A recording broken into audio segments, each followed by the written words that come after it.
20 de dezembro de 2017. É nesta quarta-feira. Em Luque, no Paraguai, Conmebol sorteia os grupos da Libertadores e a primeira fase da Sul-Americana de 2018. Gazeta Esportiva foi às ruas de São Paulo para saber qual formato de campeonatos brasileiros preferem: mata-mata ou pontos corridos? O todo-poderoso Timãozinho, atual campeão e maior vencedor da história da Copinha, vai para o torneio com um velho conhecido no comando técnico. Lembra dele? E ainda, as últimas notícias do mercado da bola e um bate-papo com Gianluca Petkoff, maior promessa do automobilismo brasileiro. O Gazeta Esportiva começa agora!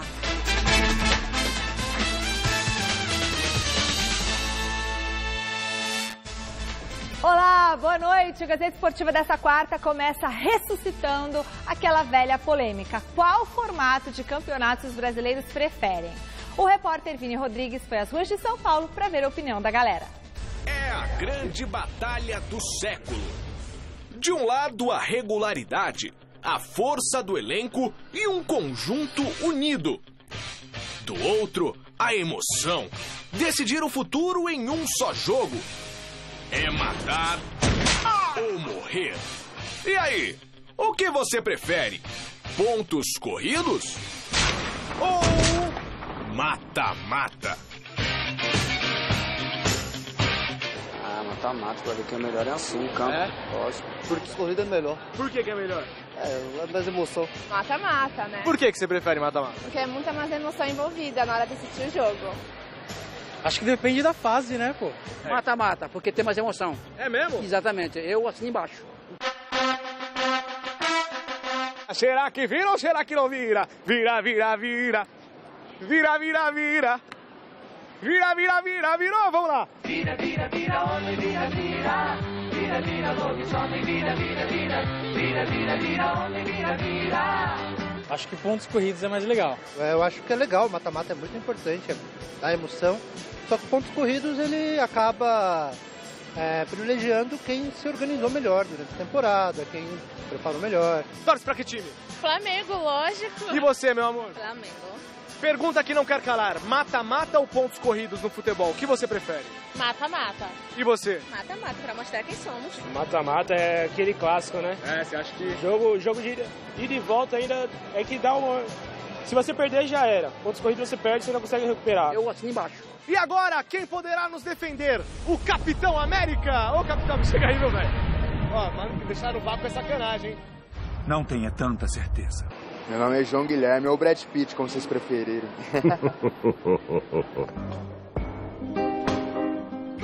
O que é mais justo é pontos corridos, mas mata-mata é mais emocionante, né? O mata-mata, perdeu já era, né, parceiro? Então, não tem muita chance. Mata-mata é muito mais emocionante, é bem legal. Pô, bem legal, porque a gente consegue brigar, né, torcer bastante, é bem legal. Ufa! Que sol é esse, meus amigos?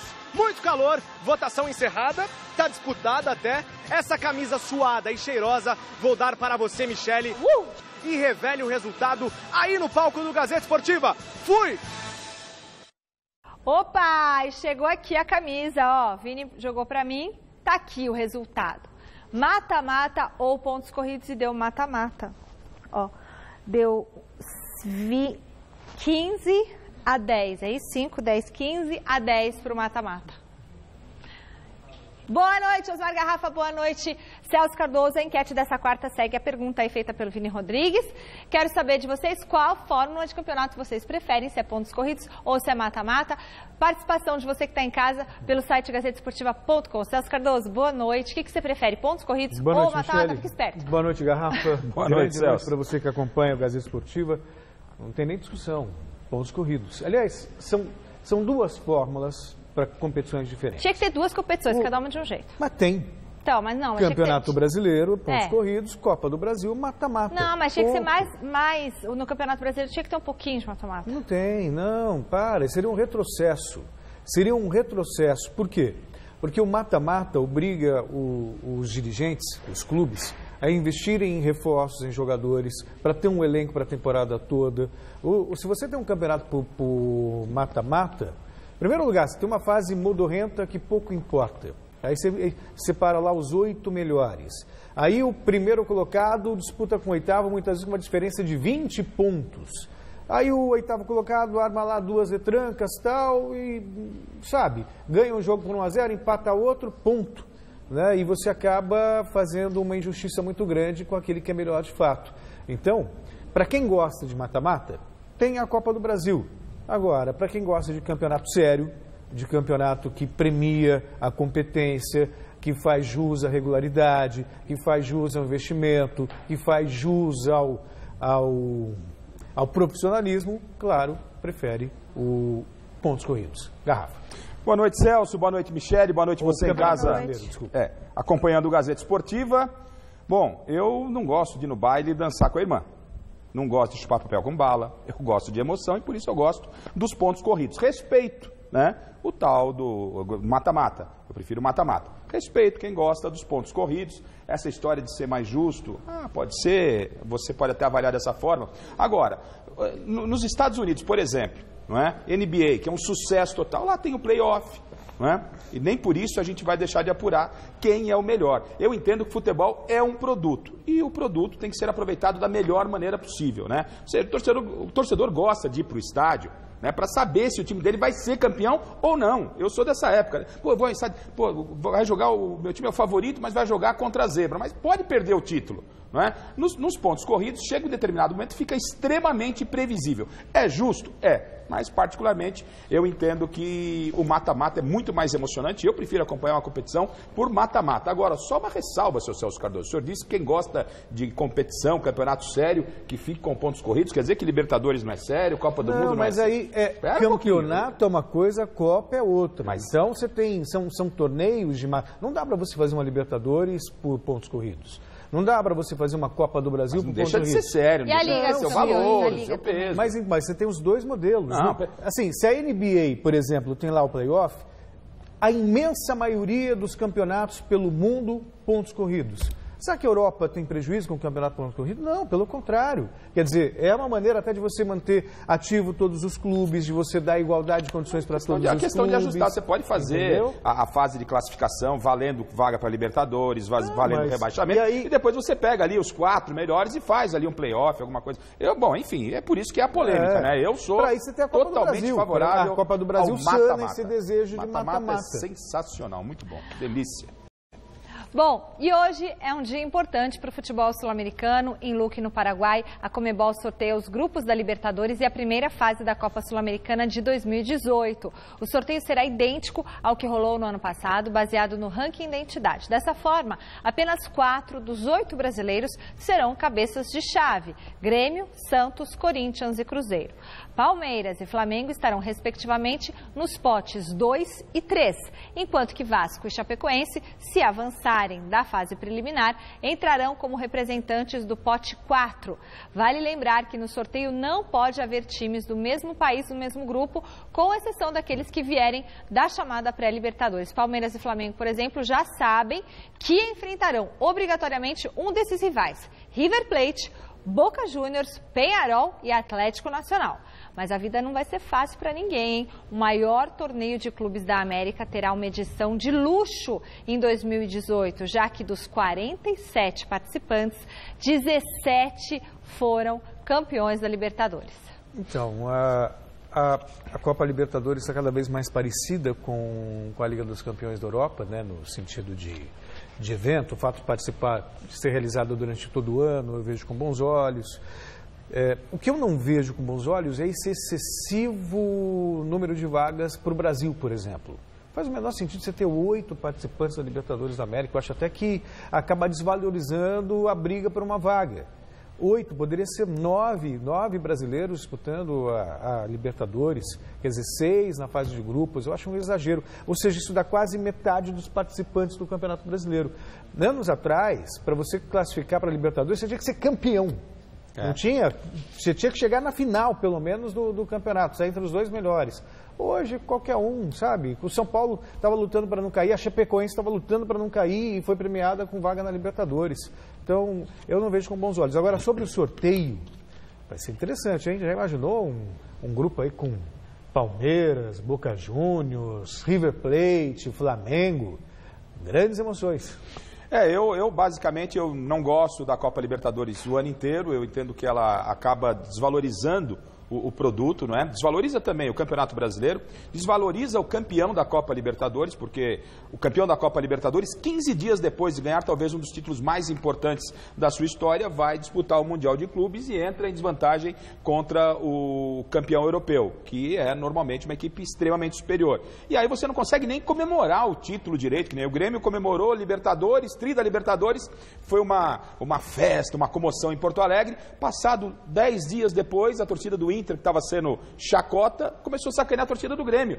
O Grêmio ganhou a Libertadores, mas 10 dias depois o Inter estava sacaneando, o Colorado estava sacaneando o gremista. Então, se perde, no meu entendimento, esses 6 meses até o Mundial para você trabalhar, capitalizar, em cima de uma conquista extremamente importante aqui na América. Não gosto desse prolongamento, até porque também estraga o produto, o nosso principal produto, que é o Campeonato Brasileiro. Esse ano, nós temos 6 ou 7 brasileiros aí na Libertadores. Ou seja, esses clubes estarão priorizando a Copa Libertadores em detrimento do Campeonato Brasileiro. Foi o que aconteceu, o Corinthians caminhou meio que sozinho. O Grêmio, em determinado momento, abandonou o Campeonato Brasileiro, né? Então, eu não vejo vantagem para os clubes do Brasil o fato de disputar a Copa Libertadores durante toda uma temporada. E esse número excessivo de brasileiros tocou os céus demais, porque Chapecoense brigando... em alguma coisa hoje, mas Chapecoense brigando por rebaixamento ganha vaga na Libertadores, e aí a culpa não é dela, é do regulamento, mas a gente era de uma época aí que ia para a Libertadores o campeão e o vice.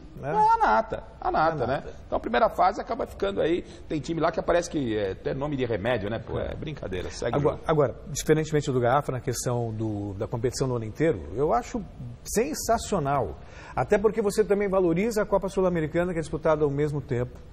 Essa história de que prioriza a Libertadores. O Grêmio, eu acho até que usou isso como desculpa. Perdi o campeonato e está priorizando a Libertadores. Dá para você levar as duas competições.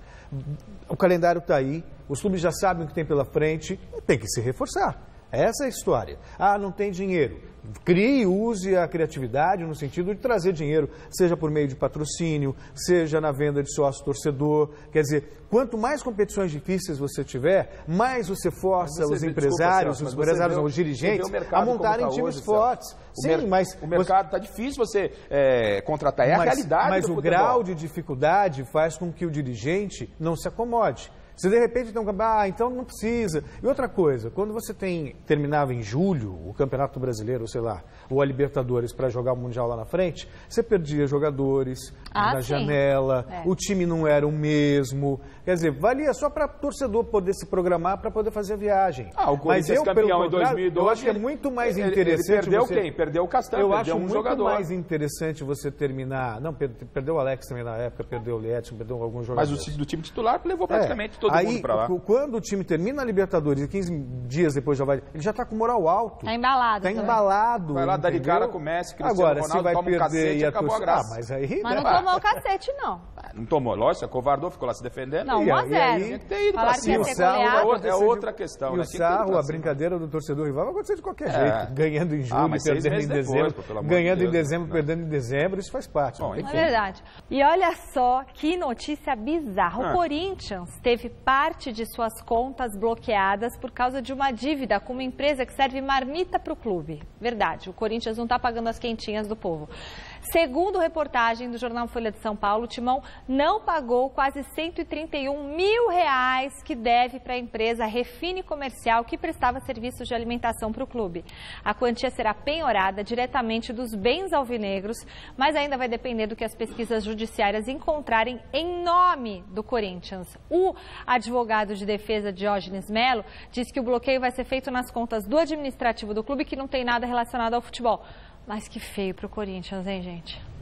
É a realidade do futebol. E aí o Celso tem razão, claro, tem que ter um planejamento, se virar, correr atrás de recursos, mas o time não consegue pagar as marmitas, cara. As quentinhas. As quentinhas, pra você ver como é que tá o nível do futebol brasileiro. Ah, o Palmeiras está aí com um patrocinador muito forte, saneou suas dívidas, o São Paulo está buscando, o Santos está se reinventando. Mas o Corinthians também tem Corinthians é campeão paulista, né? campeão brasileiro e está aí com esse problema. Então, é muito triste. Agora, esse negócio de penhora, o que foi explicado aqui é todo o segmento jurídico que se dá a essa ação. Claro. Mas esses 130 mil reais aí, para mim é muito dinheiro, né? Muita grana. Pra gente é muito, mas pro Corinthians... O Corinthians aí nem chegou no presidente ainda. O cara lá do Júlio vai lá, assina o cheque e manda pagar. Eu né? acho que não tem nenhum jogador que ganhe... Lógico, mas isso vale como exemplo da forma que o clube tem sido administrado. E é uma vergonha, claro. Clima de férias no Brasil, mas na Europa a bola não para não. Ontem rolou Copa da Liga Inglesa e os favoritos avançaram. Estava falando aqui de pontos corridos e mata-mata. A Inglaterra, por exemplo, tem a Premier League, que é o Campeonato Nacional, pontos corridos. E aí tem duas competições de mata-mata. A Copa da Inglaterra, que é teoricamente mais importante, e a Copa da Liga Inglesa, que é menos importante, digamos assim, mas tem mais tradição, por ser mais antiga, tudo. E está tudo certo. E falando nisso, o Manchester City não venceu, é verdade. Não venceu no tempo normal, né? Mas os pênaltis confirmou a boa fase. Que timaço esse do Guardiola. E o Gabriel Jesus já está discutindo renovação, diz que vai ganhar aí, aproximadamente 1,5 milhão de libras. Nossa. É muito dinheiro. E aí a gente depois vai até falar do Palmeiras, né? Você vê o Gabriel Jesus aí, uma pérola que surgiu das categorias de base do Palmeiras. O Palmeiras tem sido aí nos últimos tempos sucesso nas categorias de base. Recentemente está ganhando tudo, até de sub-13, fazendo um trabalho legal. É verdade que ainda não ganhou a Copa São Paulo de Futebol Júnior, mas o Palmeiras, que está mesmo indo ao mercado, indo com seu patrocinador, tem que olhar um pouco para as categorias de base. Claro. Não é possível que não tenha ninguém tão bom nas categorias de base que possa complementar o elenco do Roger. Não é? Você sabia que o ano passado o Palmeiras foi o time que menos usou o elenco das categorias de base? Foi em último lugar? E ganhou o quê? Aí a gente começa a ficar no ar algumas interrogações. Por que tantas contratações? Por que tantos jogadores? Por que tanta movimentação de dinheiro? Usou 3 jogadores. Por que tanta? Ficam algumas perguntas, eu não estou aqui acusando ninguém, mas fica uma pergunta no ar. Por que tanta movimentação de dinheiro quando você tem uma base forte? Está aí o Gabriel Jesus, gente. Gabriel Jesus é da base do Palmeiras. Até outro dia, esse cara estava no Jardim Peri, pintando as ruas aí para participar de Copa do Mundo. Se você fizer comparação, por exemplo, com um clube que é extremamente organizado e mais rico também, é o Barcelona. O Barcelona faz algumas contratações bombásticas. Mas olha quantos jogadores eles revelam. Sim. Né? Então, esse trabalho de base ele é fundamental. A Alemanha chegou no estágio que chegou, por quê? Quando eles perceberam que tinha que fazer uma espécie de fair play financeiro, os clubes tinham um limite para gastar com jogadores estrangeiros e forçar a produção interna, dar mais atenção para a base. E aí o que aconteceu? A Alemanha foi revelando um jogador bom atrás do outro, com a mesma filosofia em todo o país, e esse é o reflexo. A Alemanha hoje, para mim, por exemplo, é um sinônimo de organização. Né? Se movimenta hoje no futebol muito dinheiro. E às vezes imagino eu aqui na minha inocência que se movimenta dinheiro de forma não necessária, né? Na minha inocência. Sem falar nos valores inflacionários. Na minha inocência aqui, ó. Então tá bom, tudo bem, vai. Paulistão, o Santo André estreia na competição só no dia 18 de janeiro contra o Palmeiras, mas já treina desde agora para ir em busca dos objetivos do clube no torneio. Veja. É nessa intensidade que o Santo André se prepara para retornar à elite do futebol de São Paulo. No comando, o experiente Sérgio Soares. E com ele e sua comissão técnica, a boleirada não tem moleza nesse início de temporada.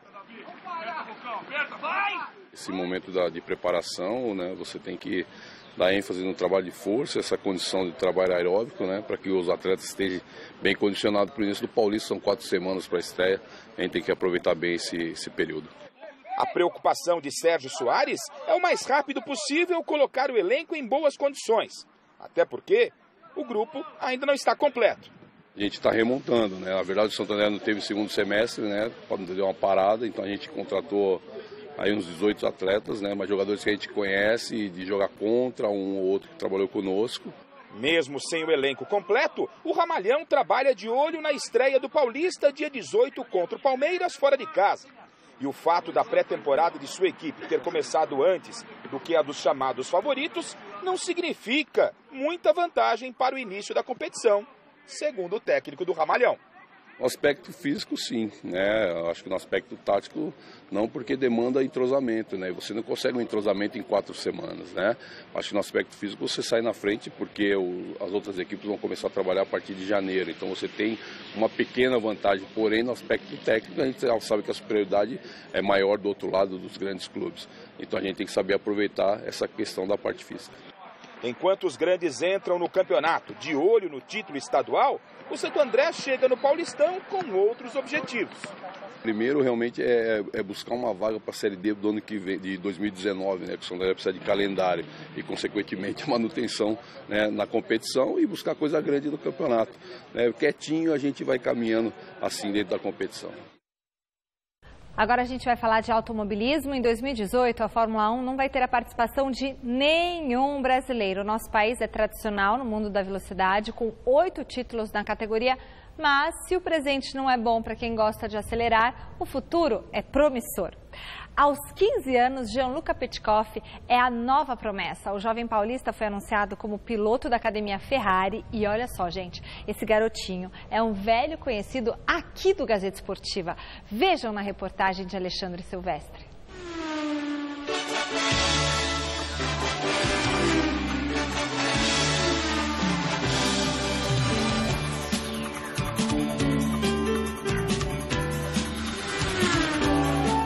No aniversário de 20 anos da morte de Senna, entrevistamos um jovem e promissor piloto brasileiro com cara de alemãozinho, inspirado na obra de Ayrton e fã de Vettel.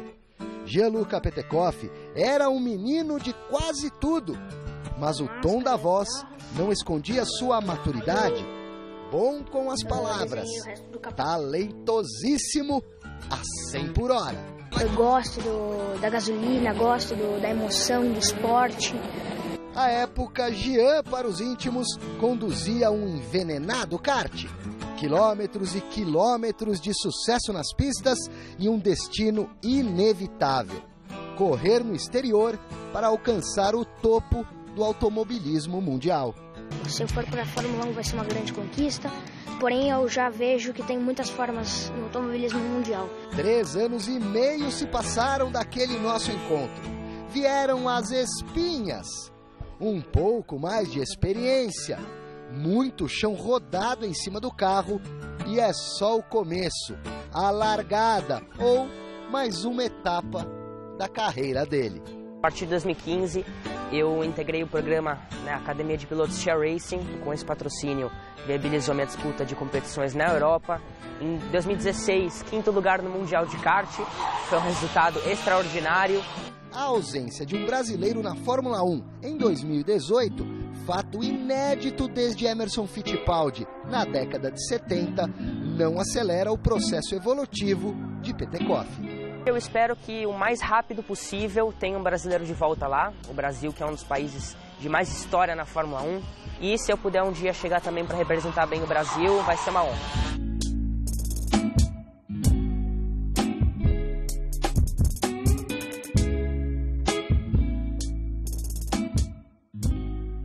O sonho de criança está se materializando. A próxima parada do Gianluca Petekoff é em Maranello, na Itália. O garoto virou piloto da Academia Ferrari. Esse programa deles é um dos programas mais completos que tem. Eles têm esse objetivo de acompanhar o piloto até a Fórmula 1 mesmo. Então, eu começando desde a Fórmula 4, vou subindo a escadinha. E eles dão o apoio de treinamento físico, treinamento mental, lá dentro da Ferrari mesmo. Toda a parte de treinamento em simulador. E além de todo fim de semana de corrida, tem algum engenheiro da Ferrari ou tem algum preparador físico da Ferrari que fica com você, te dá todo o suporte fora da pista. É o primeiro passo nos carros, no automobilismo, até a Fórmula 1. Com a imagem de Ayrton Senna na memória e certa intimidade carnal com Sebastian Vettel, Gianluca está pegando o vácuo de seu grande objetivo nessa vida de velocidade.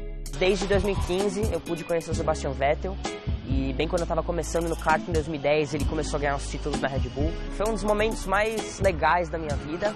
Em 2017, no campo de treinamento que eu fiz na Ferrari em Maranello, eu pude ver ele lá, inesperadamente.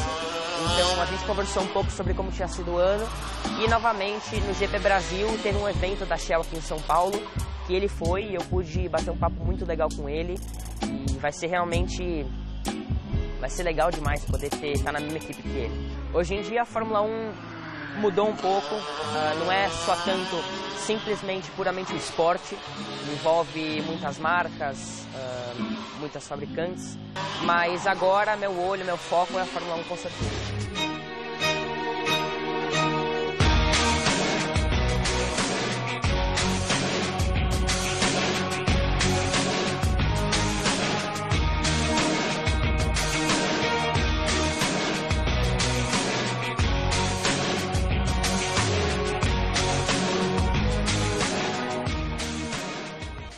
Toda a pinta de piloto ele tem.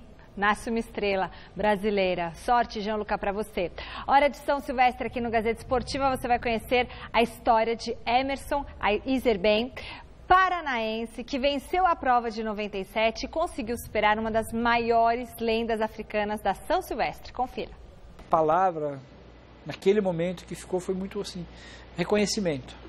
O paranaense Emerson Iserben era praticamente desconhecido na São Silvestre de 97 e vivia o dia 31 de dezembro normalmente, sem saber como sua vida mudaria. E quando nós chegamos aqui em São Paulo, nós dormimos no subsolo de um estacionamento. Eu dormi profundamente antes da prova. Eu meio sonolento ainda, peguei o número de peito, aquecemos nesse subsolo. E fomos para a prova lá pela Alameda Santos, acho que é isso.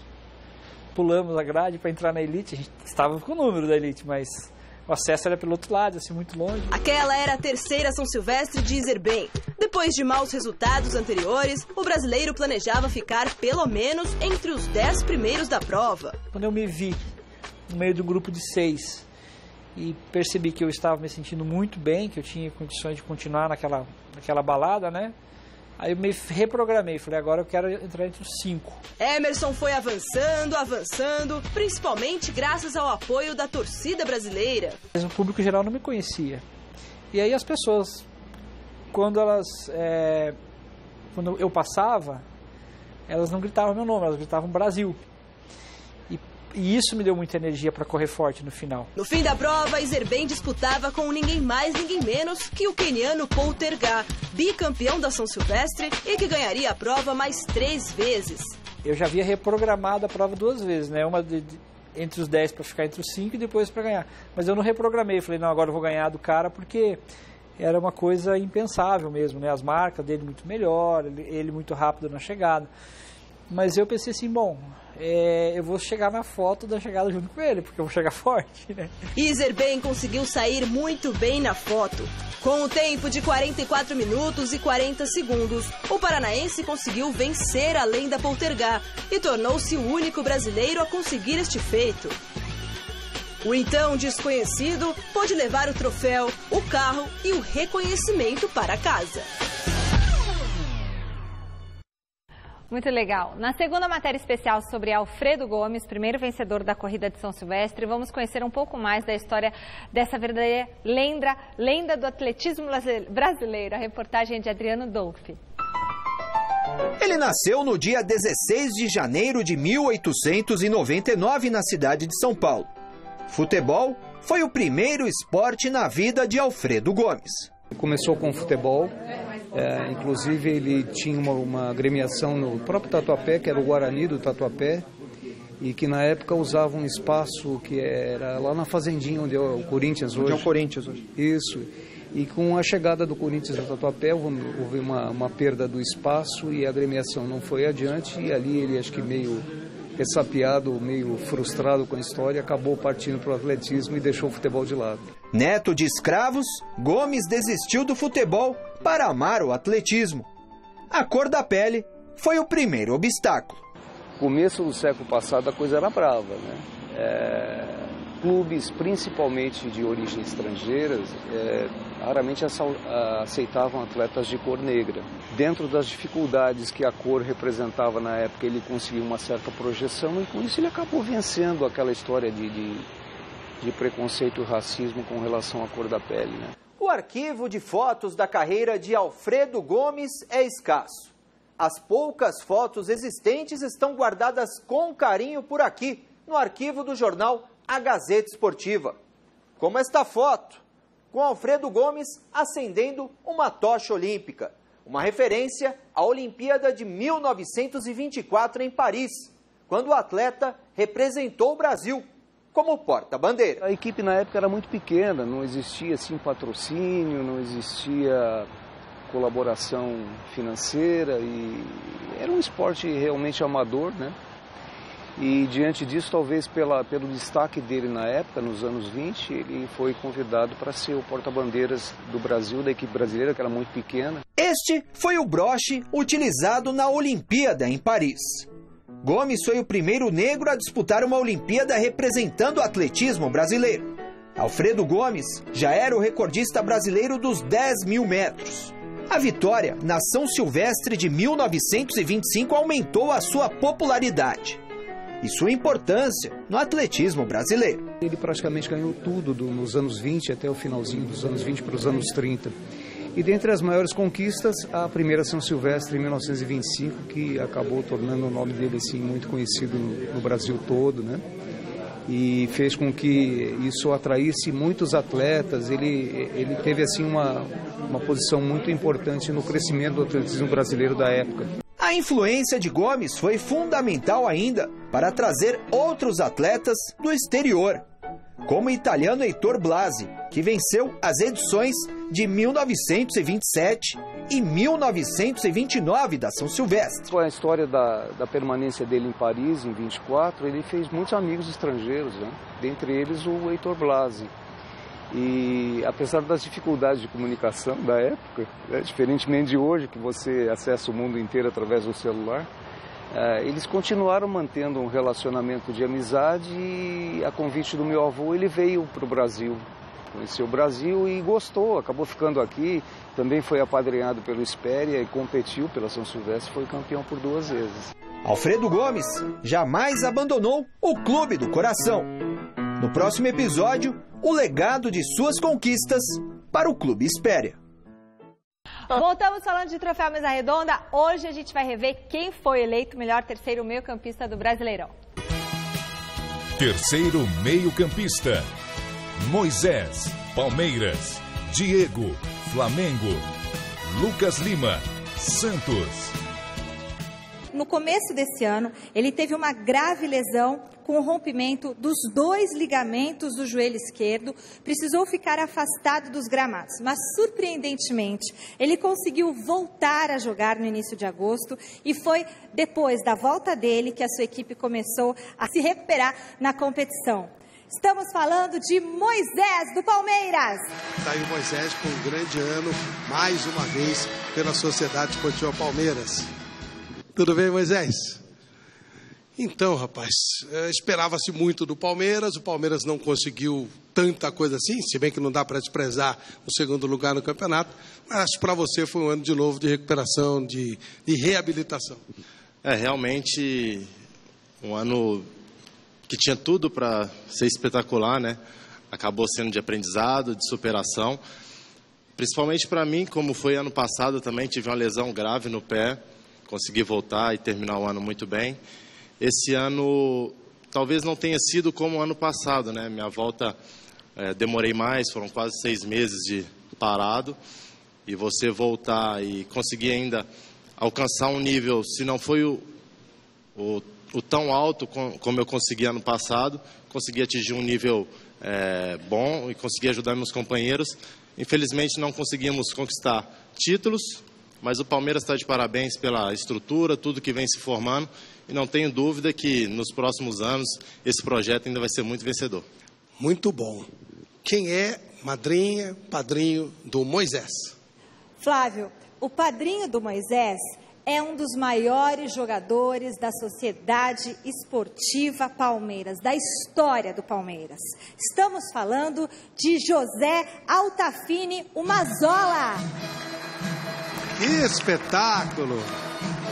José Altafini Mazzola. Flávio, eu te agradeço muito de ter me convidado. Eu estou muito contente que ganhou um do Palmeiras, que até agora jogou tudo Corinthians, né?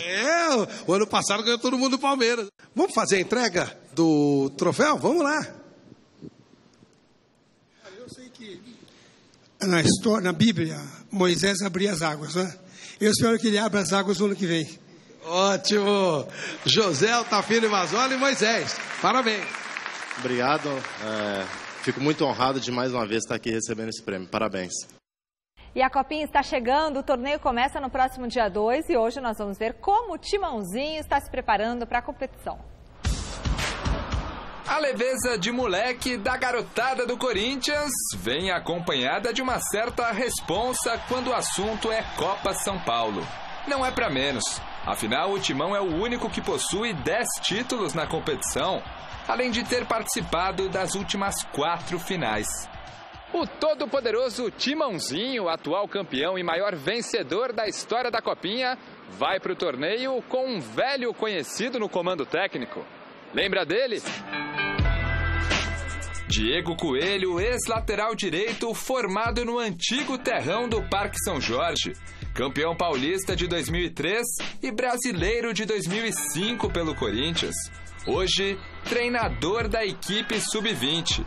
E olha, o Coelho versão técnico trabalha duro. Fica até sem voz depois do treinamento. Olha, quem reclama muito é minha família, né? Minhas filhas, então, elas não conseguem mais ter o pai que elas tinham. Segunda e terça são os piores dias, porque são os dias de cobrança, né? Para iniciar a semana forte. O meu estilo ele é simples. Eu só quero dar para eles o que eu tive aqui dentro. É ser companheiro realmente, é ser parceiro deles, porque a gente sabe, e eu mais do que ninguém, que é difícil chegar. É por essas e outras que Coelho tem disposição de sobra para comandar uma garotada que vive uma realidade bem diferente dos tempos do terrão. A estrutura que esses meninos hoje conheceram aqui dentro, ela é fantástica. A gente tem departamentos hoje que eu costumo falar para eles, se fosse da minha época eu estaria jogando futebol até hoje. Se ele não joga mais, o pé pelo menos continua calibrado, em dia. Facilidade para pegar na bola, dificuldade na missão como técnico. Manter a hegemonia da base corintiana na Copinha. Para isso, o professor Coelho aposta naqueles que já jogaram a competição. É o que puxa. São esses jogadores que eu falei aqui anteriormente que vão puxar esses novatos, né? É o Felipe, é o Samuel, é o Renan, que é o capitão, né? Que estava na seleção paulista. É o Fabrício, por ser mais jovem do que esse que eu estou citando, mas também já está indo, se não me engano, para a segunda ou terceira Copa São Paulo dele. São jogadores que precisam realmente tomar conta do grupo. Palavras de quem começou no Parque São Jorge e sabe muito bem o que não pode faltar quando se trata de Corinthians. Aqui dentro não importa muitas vezes a técnica. Então o que eles vão ver, isso eu tenho certeza, e eu falo com convicção, é um time que vai lutar bastante. Ô Celso, hoje mais do que nunca, a gente já dizia no começo do programa, é o momento de se olhar com carinho para a base. Claro. É o momento, é a realidade. Então, o Corinthians, por exemplo, ele vai fazer contratações pontuais, pegar jogadores que acabam sendo apostas, que foram bem em outras equipes, mas talvez, por que não, dar uma oportunidade para os garotos da base. E o problema lá dentro do Corinthians é que a base não é do Corinthians, né? Esse é o maior problema. O Corinthians aí vai tirando como base Copa São Paulo, ele vem tempos em tempos sendo campeão, revelando os jogadores, mas esses jogadores não aparecem na equipe principal. A gente sabe que o Carille e o Osmar Loss conhecem muito bem os garotos que estão lá, são oriundos ali, inclusive, das categorias de base, menos o Carille, mas o Carille acompanhava muito de perto esses garotos, e fica a torcida aí para que o Coelho possa fazer um bom trabalho, porque conhece o clube, e a gente fica na torcida para que a base venha a ser do clube, né? Isso vale para Corinthians, para Palmeiras, para São Paulo e para Santos. tem que ser olhada a base com muita atenção. Mais do que nunca, isso sempre aconteceu, né? Mas o futebol ele é muito espelho do que acontece na política do país. Então, na política do país, você tem muitos cargos que, na verdade, eles não são pessoas técnicas que estão lá, com conhecimento técnico, mas são por interesses políticos. E o mesmo vale para os clubes de futebol em relação à base, por exemplo. Em vez de ela atender ao clube, aos interesses do clube, e você ter um trabalho visando, inclusive, a ascensão desse jovem para o time principal, jogando da mesma maneira, no mesmo esquema tático, em total conexão com o profissional. Não, na verdade, jogador que é de um, que é de outro, às vezes um jogador já está totalmente fatiado, né? Quer dizer, mas o Corinthians ainda, apesar de tudo, até que tem revelado alguns jogadores. Se você pegar aí o Arana, o Pedro Henrique, né? O próprio Maicon, o Marcial, ainda é um clube que tem revelado jogadores. Bom, o Santos finalmente anunciou o novo diretor executivo de futebol do clube. Gustavo Vieira foi escolhido pelo novo presidente, José Carlos Pérez, e fará o planejamento para a temporada de 2018. Filho de Sócrates e com passagem pelo São Paulo, o novo diretor terá a responsabilidade de liderar todas as negociações para o próximo ano, temporada em que o Peixe pretende adotar uma política de austeridade, priorizando reforços mais baratos.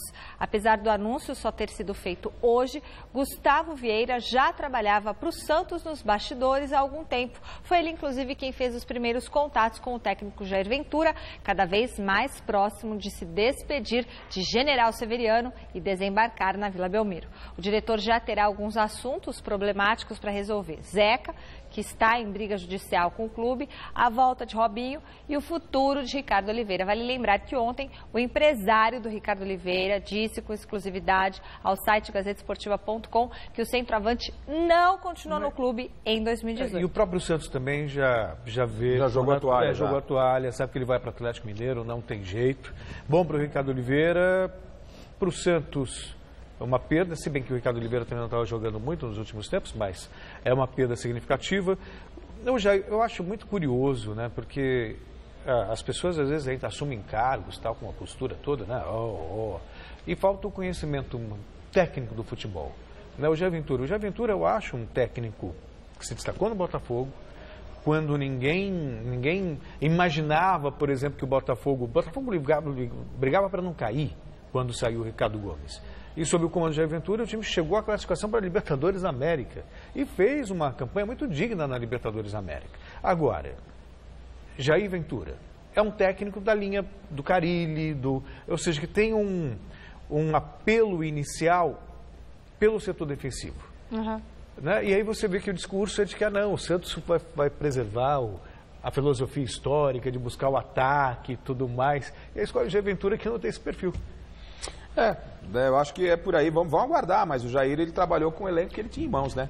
Gente, outra notícia curiosa do Santos, o José Carlos Pérez, que é o novo mandatário do clube, o novo presidente, afirmou que vai rescindir o contrato com a fornecedora de material esportivo, a Umbro, que ainda nem começou a valer. Com a saída da capa, prevista para março de 2018, o ex-presidente Modesto Roma Júnior havia firmado o contrato com a Umbro, mas, segundo Pérez, Modesto agiu contra o estatuto do clube porque estava em período eleitoral. Ainda segundo o novo presidente, os valores que estão no contrato com a fornecedora são irrisórios.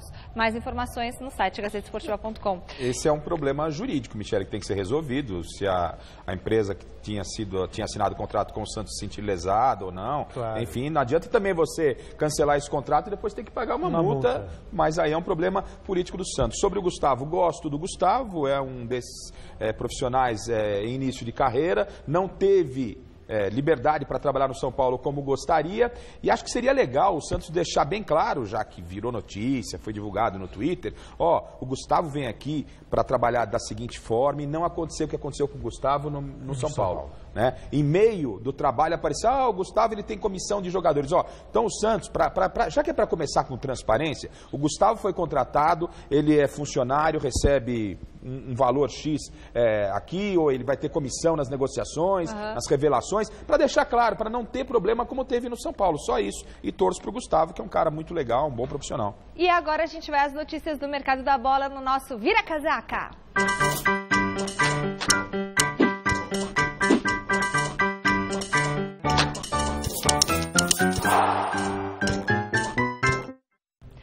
Novela Gustavo Scarpa, vamos lá.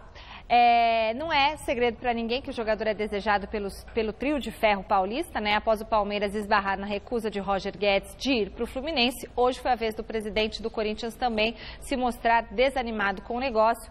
Em entrevista à Fox Sports, Roberto de Andrade disse que não está muito animado com a negociação, já que ela envolve a ida e a concordância de alguns corintianos para o clube carioca. O Roberto ainda confirmou que o Fluminense deseja Léo Príncipe, Giovanni Augusto, Luca e mais um jogador que não foi revelado pelo presidente.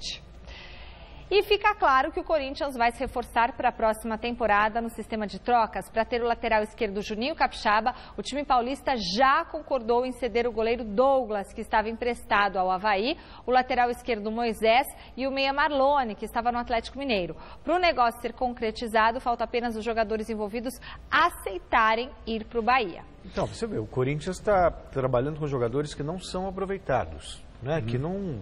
No caso da troca com o Gustavo Scarpa, parece num primeiro momento assim, né? Pô, Luca, Giovanni Augusto, mas é um jogador que chega com boas possibilidades, inclusive, de ser titular. Então, acho que até vale a pena. E no caso do Juninho Capixaba, acho um pouco de exagero esse tanto.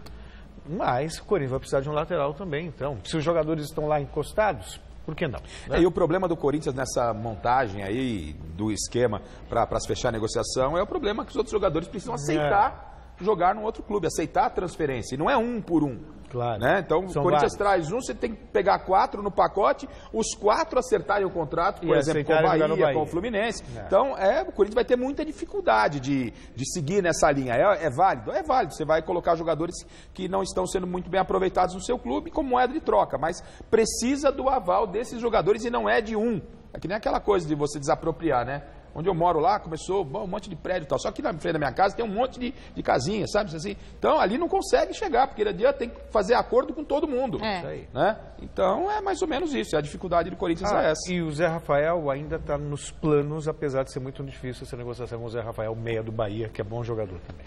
Como a gente falou ontem, apesar do interesse palmeirense, Rafinha não deve voltar ao Brasil agora em janeiro. Segundo o presidente palmeirense Maurício Gagliotti, a informação que chegou para a cúpula alviverde é a de que Bayern de Munique não liberou o jogador e ele seguirá na Alemanha por mais um período.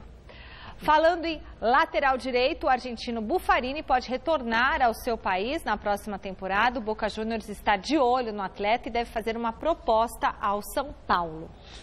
Olha, do caso do Buffarini, fica aqui um exemplo que toda vez que vem um técnico de fora, aí o cara traz a curriola dele, né? Então, para isso que é bom. E tem que ter um gestor de futebol. É o seguinte, você está contratado técnico, você quer quem?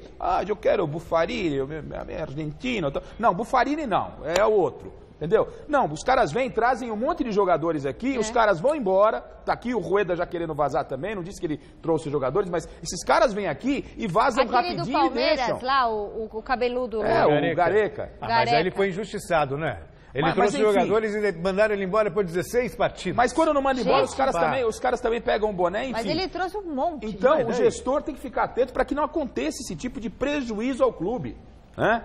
Então, esse Patão aí trouxe uns perna de pau aí, tá tudo aí pegando salário milionário e não tá jogando bola, E sobre o Rafinha, nenhuma surpresa. Falávamos sobre isso aqui, né? Você tem a chance de continuar lá. Na Alemanha.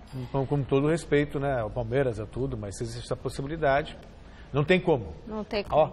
Haja conversa para convencer. Bom, vamos para o resultado da nossa enquete. Gente, situação completamente inusitada. A pergunta que a gente fez no começo do programa era para saber qual fórmula do campeonato você prefere. O Celso Cardoso gosta de pontos corridos, o Garrafa gosta de mata-mata, eu gosto de uma mistura dos dois. E sabe o que o pessoal de casa falou? Empate! 50-50. Não acredito. Eu repetiria amanhã para ver, tirar a prova. Não, a gente tinha que ter clicado aí. Eu tinha que ter clicado para votar e dar 51. Tá vendo só? Copa do Brasil satisfaz quem gosta de mata-mata. Não, empate não é vitória. Não vem, senhor, não. Empate não é vitória. Empatou. Gazeta Esportiva Podemos repetir aí na sexta-feira, no encerramento de hoje, homenageando a cantora Anitta Ward, que completa 61 anos de idade.